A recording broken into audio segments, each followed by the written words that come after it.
Topic নিয়ে আমরা আলোচনা করব, বাংলা পেডাগজির অন্য একটা টপিক, যে টপিকের নাম হচ্ছে রিমিডিয়াল টিচিং বা সংশোধনমূলক শিক্ষণ।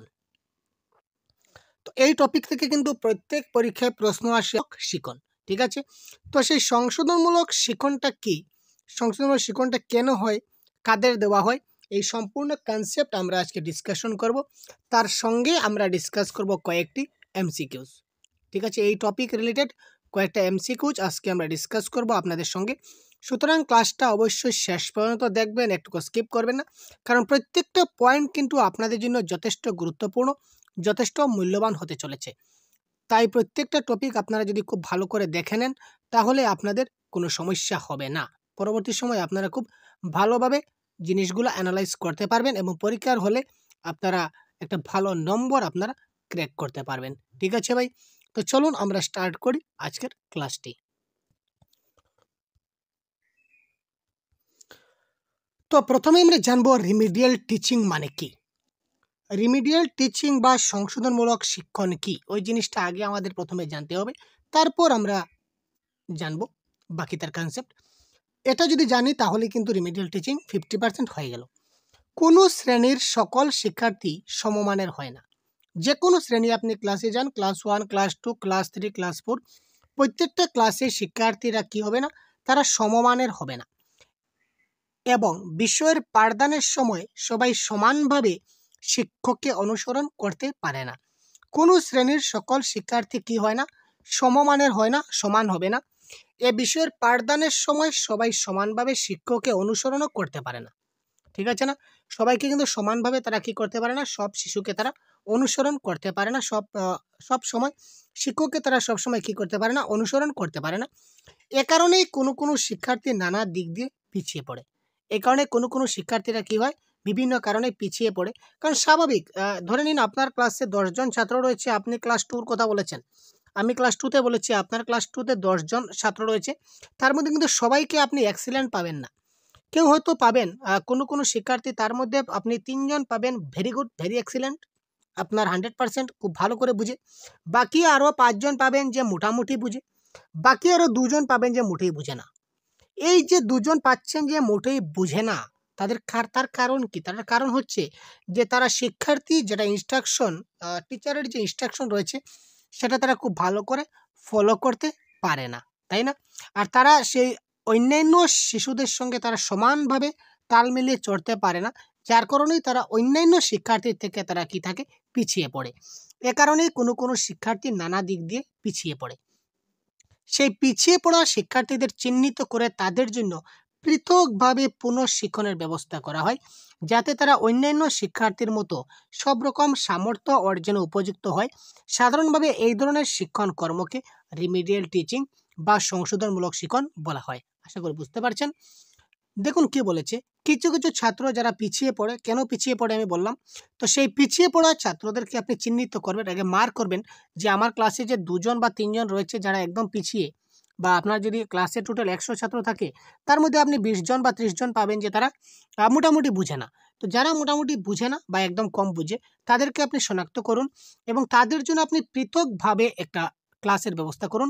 তাদেরকে আপনি আলাদাভাবে পুনঃশিক্ষণ দেবেন, যাতে তারা অন্যান্য শিক্ষার্থীদের মতো সব রকম সামর্থ্য অর্জনে উপযুক্ত হয়, যাতে তারা অন্যান্য শিক্ষার্থীদের মধ্যে সব রকম সামর্থ্যটা অর্জনে উপযুক্ত হয়। সাধারণভাবে এই ধরনের শিক্ষণ কর্মকে রিমিডিয়াল টিচিং বা সংশোধনমূলক শিক্ষণ বলা হয়। সাধারণভাবে এই ধরনের শিক্ষণ কর্মকে রিমিডিয়াল টিচিং বা সংশোধনমূলক শিক্ষণ বলা হয়ে থাকে। অর্থাৎ একক বিশেষ ধরনের শিক্ষণকে বলা হয় সংশোধনমূলক শিক্ষণ বা রিমিডিয়াল টিচিং, সেটা বুঝতে পারলেন। এবার দেখুন, সংশোধনমূলক শিক্ষণ বা রিমিডিয়াল টিচিংয়ের ক্ষেত্রে যে বিষয়গুলি মাথায় রাখতে হবে, রিমিডিয়াল টিচিংয়ের ক্ষেত্রে যে বিষয়গুলি আপনাদের মাথায় রাখতে হবে, ব্যক্তিগত বৈষম্যের অর্থাৎ ইন্ডিভিজুয়াল ডিফারেন্সের কারণে শিক্ষার্থীরা সমমানের হয় না, ঠিক আছে না? ঠিক আছে ভাই, কারণ প্রত্যেকটা শিশু কিন্তু সমান নয়। কারোর দেখবেন কিছু স্টুডেন্ট দেখবেন আইকিউ লেভেল তাদের হাই রয়েছে, যাদের আইকিউ লেভেল হাই রয়েছে তারা কিন্তু খুব ভালো করে বুঝে নেবে। আবার কেউ দেখবেন তাদের আইকিউ লেভেল লো রয়েছে, তারা কিন্তু খুব ভালো করে বুঝতে পারবে না। ব্যক্তিগত পার্থক্য, আপনার মধ্যে আমার অনেক পার্থক্য আছে, তাই না? আপনি হয়তো একটা ব্যাপারে খুব দক্ষ, আমি হয়তো বা সেই বিষয়টা মোটেই জানি না। ঠিক আছে? হতে পারে আমি এই বিষয়ে খুব দক্ষ কিন্তু আপনি জানেন না। সুতরাং ব্যক্তিগতভাবে পার্থক্য সব মানুষের থাকে। আপনার সঙ্গে আমার অনেক কিছু পার্থক্য থাকবে, তাই না? বা আপনার সঙ্গে অন্যজনের পার্থক্য সমান থাকবে। সেই ব্যক্তিগত বৈষম্য বা ব্যক্তিগত পার্থক্যের কারণে শিক্ষার্থীরা সমমানের হয় না, সব শিক্ষার্থী সমান হয় না। তাই যারা শ্রেণীকক্ষে সবার সঙ্গে তাল রক্ষা করতে না পেরে পিছিয়ে পড়লো, তাদের ছেড়ে দিলে চলবে না। তাই বলে যে যারা মানে পিছনে পড়েছে, তারা কিছু পারছে না, তারা বুঝতে পারছে না, তাদেরকে বুঝাতে পারবো না বলে আপনি তাদেরকে ছেড়ে দিলেন, সেরকম কিন্তু চলবে না। তাদেরকে আপনাকে সঙ্গে নিয়ে যেতে হবে। আর তাদেরকে সঙ্গে নেওয়ার জন্য যে প্রচেষ্টা বা যে ব্যবস্থা, এটাই হচ্ছে সংশোধনমূলক শিক্ষণ বা রিমিডিয়াল টিচিং। শিক্ষক মহাশয়ের নিষ্ঠা ও যত্ন দিয়ে তাদের এগিয়ে নিয়ে যেতে সাহায্য করবেন। শিক্ষক মহাশয়ের নিষ্ঠা এবং যত্ন দিয়ে, অনেক নিষ্ঠা এবং যত্ন দিয়ে তাদের এগিয়ে নিয়ে যেতে সাহায্য করবেন। পিছিয়ে পড়া শিক্ষার্থীদের চিহ্নিত করে তাদের আলাদাভাবে শিক্ষা দেওয়ার বন্দোবস্ত করতে হবে। পিছিয়ে পড়া যেসব শিক্ষার্থী রয়েছে তাদের চিহ্নিত করবেন, চিহ্নিত করে তাদেরকে আলাদাভাবে শিক্ষা দেওয়ার বন্দোবস্ত করতে হবে। প্রয়োজন বোধে শিক্ষককে তার শিক্ষণ পদ্ধতির পরিবর্তন ঘটাতে হবে। প্রয়োজন যদি মনে পড়েন তাহলে শিক্ষকের, তিনি যে শিক্ষণ পদ্ধতিতে শিক্ষা দান করছেন, যদি প্রয়োজন হয় তিনি তার শিক্ষণ পদ্ধতিটাই চেঞ্জ করে ফেলবেন। প্রয়োজন বোধে শিক্ষককে তার শিক্ষণ পদ্ধতিটা পরিবর্তন ঘটাতে হবে। ক্রমাগত কয়েকদিন অনুশীলনের মাধ্যমে শিক্ষার্থীরা ধীরে ধীরে অন্যান্য শিক্ষার্থীদের মতো দক্ষতা অর্জন করতে সামর্থ্য হবে। ক্রমাগত কয়েকদিন যদি এইভাবে আপনি কন্টিনিউ প্রসেস চালিয়ে যান, আলাদা আপনার শিক্ষণ পদ্ধতি যদি আপনি পরিবর্তন করেন, তাদেরকে আলাদাভাবে যদি শিক্ষা দান করেন, তাহলে কয়েকদিনের মধ্যেই এই যারা পিছিয়ে পড়ে শিক্ষার্থী, তারা আস্তে আস্তে আস্তে আস্তে অন্যান্য শিক্ষার্থী, যারা ভালো শিক্ষার্থী আছে, তাদের মতোই তারা দক্ষতা অর্জন করতে সমর্থ হয়ে যাবে। মনে রাখতে হবে ওই পিছিয়ে পড়া শিক্ষার্থীরা যাতে হীনমন্যতার শিকার না হয়, অর্থাৎ তাদের মানসিক আঘাত আপনি তাকে দিতে পারবেন না। কেউ যেন তাদের উপেক্ষা বা অবহেলার চোখে না দেখে, সেটিও শিক্ষক মহাশয় দেখবেন। আরে ওইটা পারে না, ওই শিশুটা খুব বাজে, পড়ায় খুব গাদ্দা, পড়ায় খুব কাঁচা, সেরকম কথা যদি তাকে সবার সামনে, অর্থাৎ অর্থাৎ এক কথায় বলতে গেলে ওই শিশুটিকে অপমান করা যাবে না। যদি ওই শিশুকে যদি আমরা অপমান করি, তাহলে তার খুব মনে বেজে যাবে, তার খুব দুঃখ লেগে যাবে, তার খুব হৃদয়ে লেগে যাবে। আর যদি তার হৃদয়ে লেগে যায়, দুঃখে লেগে যায়, তখন সে লজ্জা পেয়ে, ঘৃণা লজ্জা বয়ে তিন থাকতে নয় আমরা বলি, কিন্তু ছোটরা তো সেটা বুঝবে না। তারা সেই লজ্জার কারণে, অপমানের কারণে তারা স্কুল ত্যাগ করে দেবে। তার ফলে আপনার তাকে আর শেখানো সম্ভব হবে না। সুতরাং তাদের যেন কেউ উপেক্ষা বা অবহেলার চোখে না দেখে, সেটিও শিক্ষক মহাশয় সেটা দেখবেন। যে বিষয়ে শিক্ষার্থী পিছিয়ে থাকবে, সংশ্লিষ্ট শিক্ষক সেই বিষয়ে খাতে তার উন্নতি হয় তা দেখবেন। যে বিষয়ে শিক্ষার্থী পিছিয়ে থাকবে, সব বিষয়ে তো শিক্ষার্থীটা পিছিয়ে থাকবে না। হয়তো কোনো একটি বা দুটি বিষয়ে শিক্ষার্থীটা পিছিয়ে রয়েছে। তো কোন বিষয়ে পিছিয়ে রয়েছে, ওই সংশ্লিষ্ট বিষয়টাকে টার্গেট করবেন এবং ওই বিষয়ের উপর আপনি তাকে রিমিডিয়াল টিচিংয়ে বেশি জোর দেবেন। শিক্ষক তার পেশাগত দায়বদ্ধতা বা অঙ্গীকার অস্বীকার করতে পারেন না। শিক্ষার্থীর উৎকর্ষ ঘটাতে গেলে কোনো রকম হাল ছেড়ে দিলেও চলবে না। ঠিক আছে? শিক্ষার্থীর উৎকর্ষ ঘটানো এটা শিক্ষকের প্রধান দায়িত্ব। যেসব শিক্ষার্থীদের আমরা শিক্ষক কাদের জন্য? ছাত্রদের জন্য। ছাত্রদেরকে গঠন করার জন্য, মানুষ করার জন্য তো শিক্ষক, তাই না? তো সুতরাং একজন শিক্ষক যে শিক্ষার্থীর উৎকর্ষ ঘটাতে গেলে উৎকর্ষ বিধানে কোন রকমের হাল ছাড়বেন না। যত ধরনের পদ্ধতি আছে সবগুলো আপনি অবলম্বন করুন। সমাজে একজন দায়িত্ববান সচেতন নাগরিক হিসাবে গড়ে ওঠা তার করণীয়। একজন শিক্ষকের সেটা করণীয় যে সমাজে ওই ছাত্রটা যেন দায়িত্ববান এবং একটা সচেতন নাগরিক হয়ে ওঠে। এতটুকু পর্যন্ত আপনি যাতে তাকে গড়ে দিতে পারেন। শিক্ষার্থীদের পিছিয়ে পড়ার কারণগুলি। এবার কথা হচ্ছে মোস্ট ইম্পোর্টেন্ট পয়েন্ট, যেখান থেকে প্রশ্ন আসে বা যেটা জানা দরকার, সেটা হচ্ছে শিক্ষার্থীরা যে পিছিয়ে পড়ে, পিছনে পড়ার পিছনে কারণ কি? একটা কারণ আমরা দেখলাম যে ইন্ডিভিজুয়াল ডিফারেন্স। শুধু একটা তো নয়, আরো অনেকগুলো রয়েছে। ১ নম্বর দেখুন কি বলা হচ্ছে, শিক্ষার্থীর স্মৃতিশক্তি। সব শিক্ষার্থী কিন্তু স্মৃতিশক্তি সমান থাকে না। স্মৃতিশক্তি মানে বুঝতে পারছেন তো? মেমোরি পাওয়ার। ঠিক আছে? অনেকে অনেক সময় আজকে শিখবে। অনেক শিক্ষার্থী আছে যারা আজকে আপনি তাকে বুঝিয়ে দিলেন, শিখিয়ে দিলেন, সে হয়তো কালকে বা পরশুদিন সেই জিনিসটা সে ভুলে গেল। এটা আসলে তার দোষ নয়, এটা তার স্মৃতিশক্তি তার দুর্বল রয়েছে। কম শিক্ষার্থীর অমনোযোগিতা। কিছু শিক্ষার্থী ক্লাসরুমে মনোযোগ সহকারে পড়াশোনা করে না। আপনি তাকে পড়াচ্ছেন, সে পড়াটা শুনছে, এতটুকুই সাফিসিয়েন্ট। সে আপনার কথা থেকে কোনো রকমের সে দায়বদ্ধতা লাভ করে না। সে মনোযোগ সহকারে যদি ক্লাসটা শুনতো বা জিনিসটা বুঝতো, বা বা যে কোনো জিনিস আপনিই মনে করুন না, আপনি আজকে আমার যে ক্লাস দেখছেন, যদি আপনি অমনোযোগী হয়ে ক্লাসটা দেখেন, তাহলে ১ দিন বা ২ দিন বা ৩ দিন পর আপনি জিনিসটা ভুলে যাবেন। আর যদি মনোযোগ সহকারে ক্লাসটা দেখেন, প্রত্যেকটা পয়েন্ট যদি আপনার মাথায় থাকে, তাহলে এই রিমিডিয়াল টিচিং থেকে পরীক্ষার হলে ১ মার্ক বা ২ মার্ক বা ৩ মার্ক যাই আসুক না কেন, আপনাকে 100% কারেক্ট আনসার করতে হবে। That is my challenge. আমি আপনাদের চ্যালেঞ্জ দিচ্ছি, যদি আপনি মনোযোগ সহকারে ক্লাসটা দেখেন, মনোযোগ এমন একটা জিনিস, যদি মনোযোগ সহকারে প্রত্যেকটা পয়েন্ট যদি ভালো করে বুঝে নেন, তাহলে 100% কিন্তু তার এই ক্লাসের পরে আমরা এমসিকিউ সলভ করব আপনাদের জন্য। সো সেই আপনি যদি ক্লাসটা যদি মনোযোগ সহকারে দেখতে পারেন, যদি দেখে নেন, খুব ভালো করে বুঝে নেন, তাহলে এমসিকিউর আনসারগুলো আপনি 100% সবার প্রথমে কমেন্ট করতে বাধ্য হবেন। কারণ আপনি প্রশ্ন দেখা মাত্র বলতে পারবেন এটা কারেক্ট আনসার। আর আপনি যদি অমনোযোগী হয়ে যদি ক্লাসটা দেখছেন এবার আমার, আরে স্যার করাচ্ছেন, আমিও মোবাইলটা সামনে চালিয়ে রেখে দিয়েছি। স্যার যা বলছেন শুনছি কিছু, ওদিকে বেরিয়ে যাচ্ছে। এই ধরনের যদি হয়, তাহলে এমসিকিউ যখন আপনি করবেন, আপনি তো চিন্তায় পড়ে যাবেন যে কারেক্ট আনসার কোনটা হবে। ১ হবে না, ২ হবে না, ৩ হবে না, ৪ হবে। কোনো সময় লাগবে যে আপনার ৪ টা আনসারে কারেক্ট হবে। কোনো সময় লাগবে যে না, আমার তো ৪ টা আনসারে ভুল। কারণ কি? কারণ আপনার কনসেপ্টটা ক্লিয়ার নয়। সুতরাং কনসেপ্টের ক্লাসে কোনো ধরনের অবহেলা করা যাবে না। কনসেপ্টের ক্লাসটা খুব ভালো করে মনোযোগ সহকারে শুনতে হবে। সুতরাং মেইন টার্গেট হচ্ছে কি? মনোযোগ। কম বোধ শক্তি, তাদের বোধ শক্তিটা কম থাকে। আত্মবিশ্বাসের অভাব। তারা যেমন আপনারাই অনেক আছেন না? আমি যে বলি আপনাদের ৩০ এ ৩০ পাবেন। আপনারা বলেন, "আরে ভাই, কতবার পরীক্ষা দিলাম, ৩০ এর মধ্যে ১২ এবং ১৩ র বেশি তো উঠেই না। এবারও সেম টু সেম ১২ আর ১৩ পাবো। কি করব পড়াশোনা করে? আরে কোনো মতে ১২ বা ১৩ পেলেই হয়ে গেল। বা ১৫ র উপরে তো আর পাওয়ার কোনো চান্সই নেই। যে কঠিন সাবজেক্ট, যে প্রশ্নগুলো আসে, কি করব?" তার মানে কি? আপনার সেলফ কনফিডেন্স নাই। Lack of self confidence. আপনার সেলফ কনফিডেন্সের অভাব রয়েছে। আত্মবিশ্বাসের অভাব রয়েছে। আর আত্মবিশ্বাসের যখন অভাব থাকবে, তখনই আপনি পিছিয়ে পড়বেন। আপনাকেই রিমিডিয়াল টিচিং দিতে হবে, তাই না? শিক্ষার্থীর ক্ষেত্রেও সেম, আত্মবিশ্বাসের অভাব। তাদের ক্ষেত্রে এই ব্যাপারে শিক্ষকের করণীয় কি? তাদের আত্মবিশ্বাস জাগাতে হবে। আরে তুমি ওইটা লিখেছ? শিক্ষার্থী যদি মনে করুন ১ লাইন যদি লিখে, তখন যদি ভুলও হয়, তখন আপনি তাকে কি করবেন? শাব্বাস দেবেন ১০ টা। আরে ভাই সাব্বাস! খুব সুন্দর হয়েছে, বঢ়িয়া, অনেক সুন্দর পেরেছে তো। আচ্ছা দেখি কি করে বানালে, ঐরকম আরেকটা বানাও তো দেখি।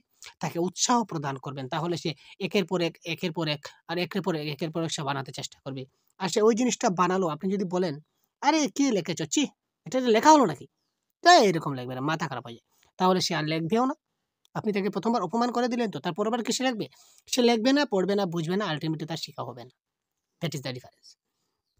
সমস্যা সমাধানে দক্ষ নয়। তারা সমস্যার সমাধান করতে পারে না। সেই কারণে তারা পিছিয়ে পড়ে।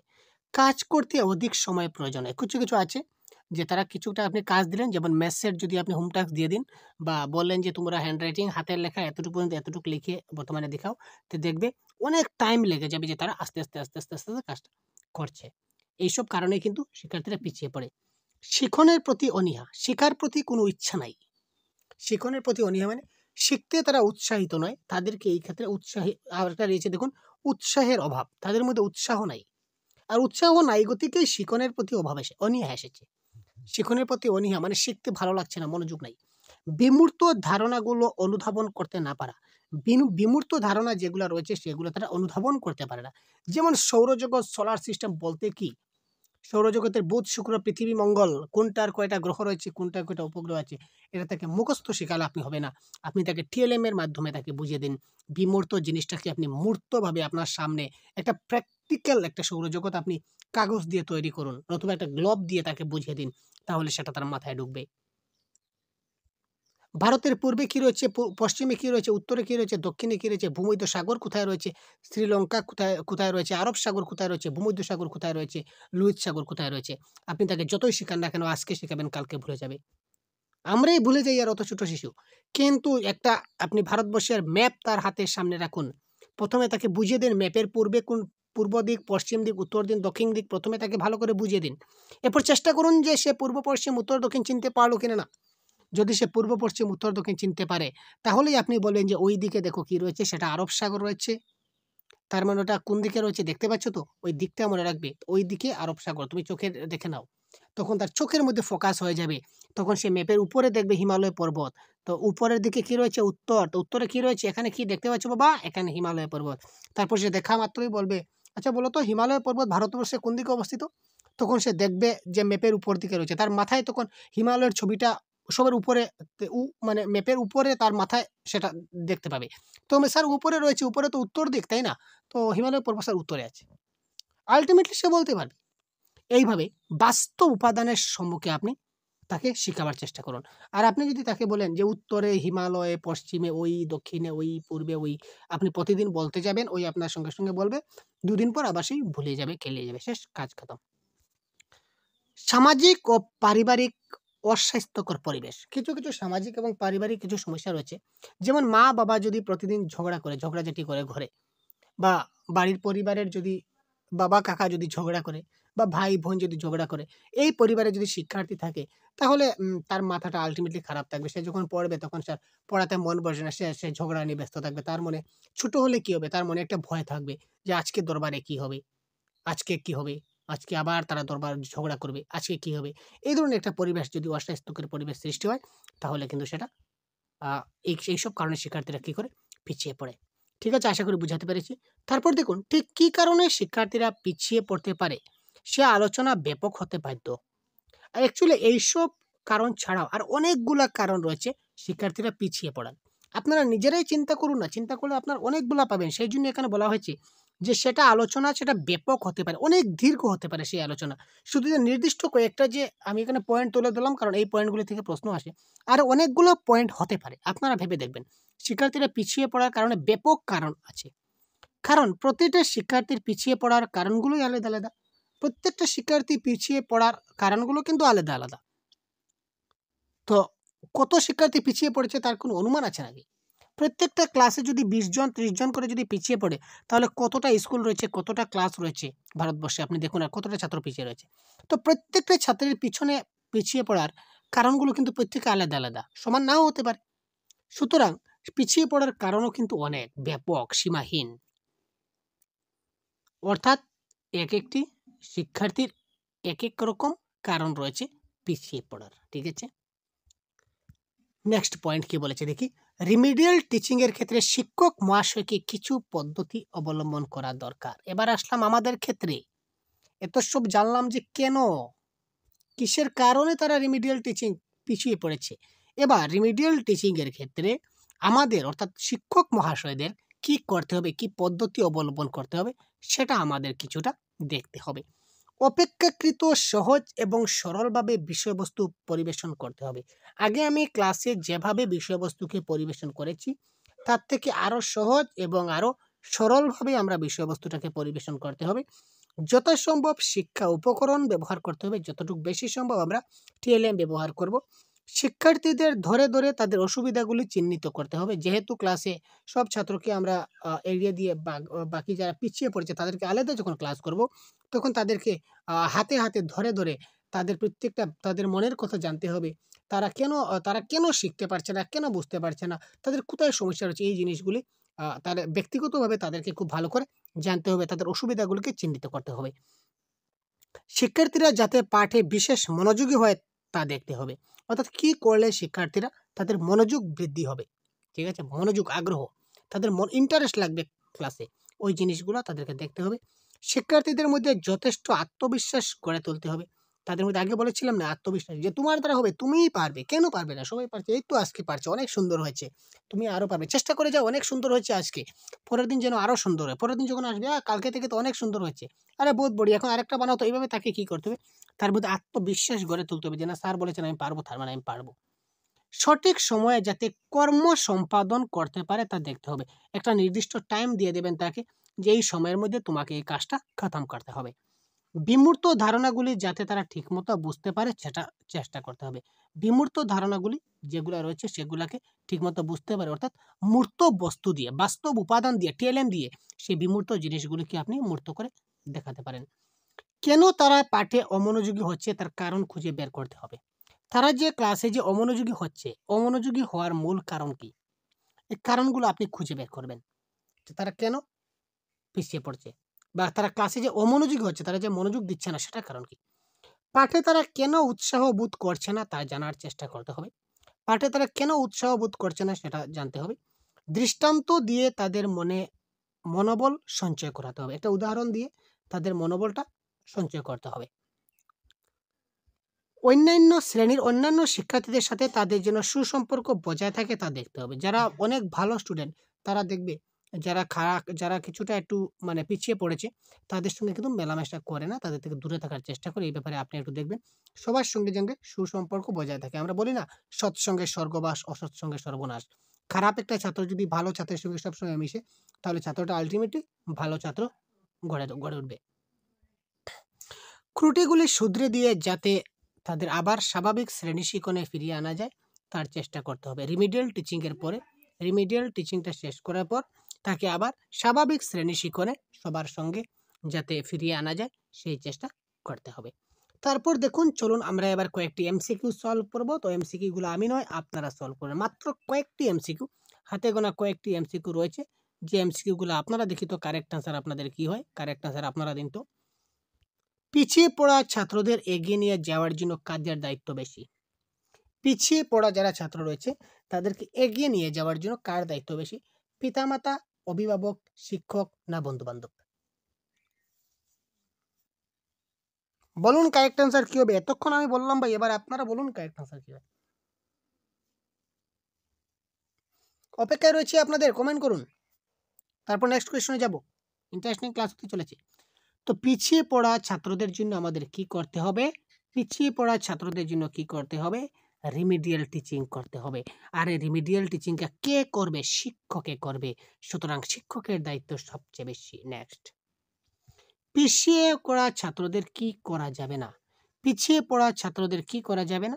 তাদের একেবারে ছেড়ে দেওয়া যাবে না, উপেক্ষা বা অবহেলা করা যাবে না, তাদের প্রতি কোনো দায়িত্ববোধ থাকবে না, তাদের উপেক্ষা না করে তাদের প্রতি মনোযোগ দিতে হবে। কারেক্ট আনসার কি হবে?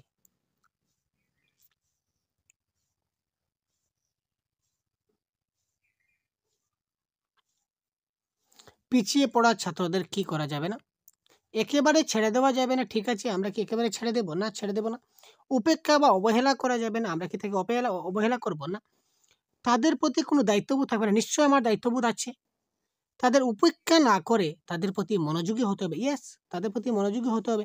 সুতরাং এটা করা যাবে না। সুতরাং এটা হবে কারেক্ট অ্যান্সার, অপশন নাম্বার ঘ। বারবার পিছিয়ে পড়লে শিক্ষক কি ব্যবস্থা গ্রহণ করবেন? একদম ইন্টারেস্টিং কোয়েশ্চন।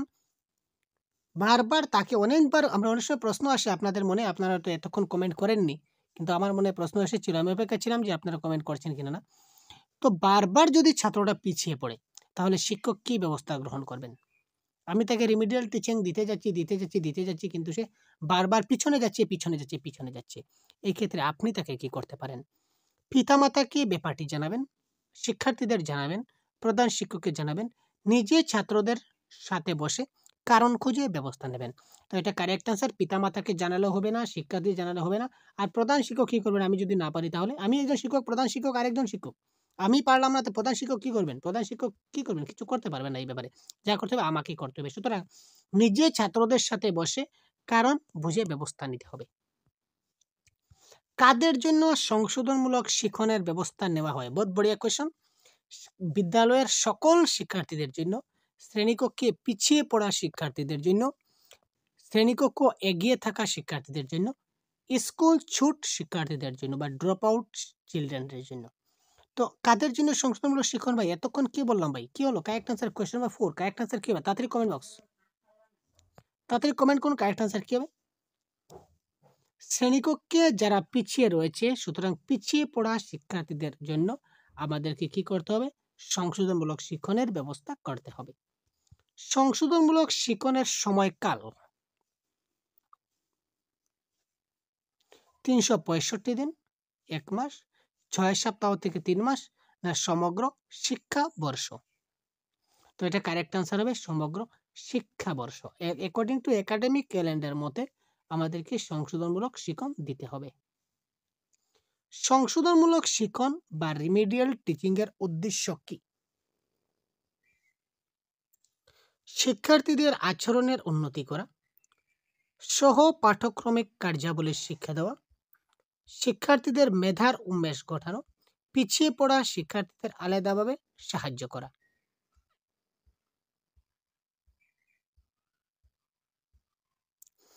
এই ক্ষেত্রে দেখুন, এখানে যদি বলতে যাই তাহলে এখানে কিন্তু চারোটাও কিন্তু কারেক্ট আনসার লাগছে, তাই না? তো তার মধ্যে বেস্ট আনসার হবে তার মেধার উন্মেষ ঘটানো।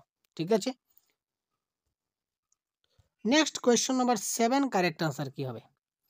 পিছিয়ে পড়া শিক্ষার্থী চিহ্নিত হয় পরীক্ষায় প্রাপ্ত নম্বরের উপর ভিত্তি করে, পরীক্ষার্থীর ব্যবহারের উপর ভিত্তি করে, শিক্ষার্থীর বাড়ির দূরত্বের উপর ভিত্তি করে, না কোনোটি নয়। পিছিয়ে পড়া শিক্ষার্থী চিহ্নিত হয় পরীক্ষায় প্রাপ্ত নম্বরের উপর ভিত্তি করে।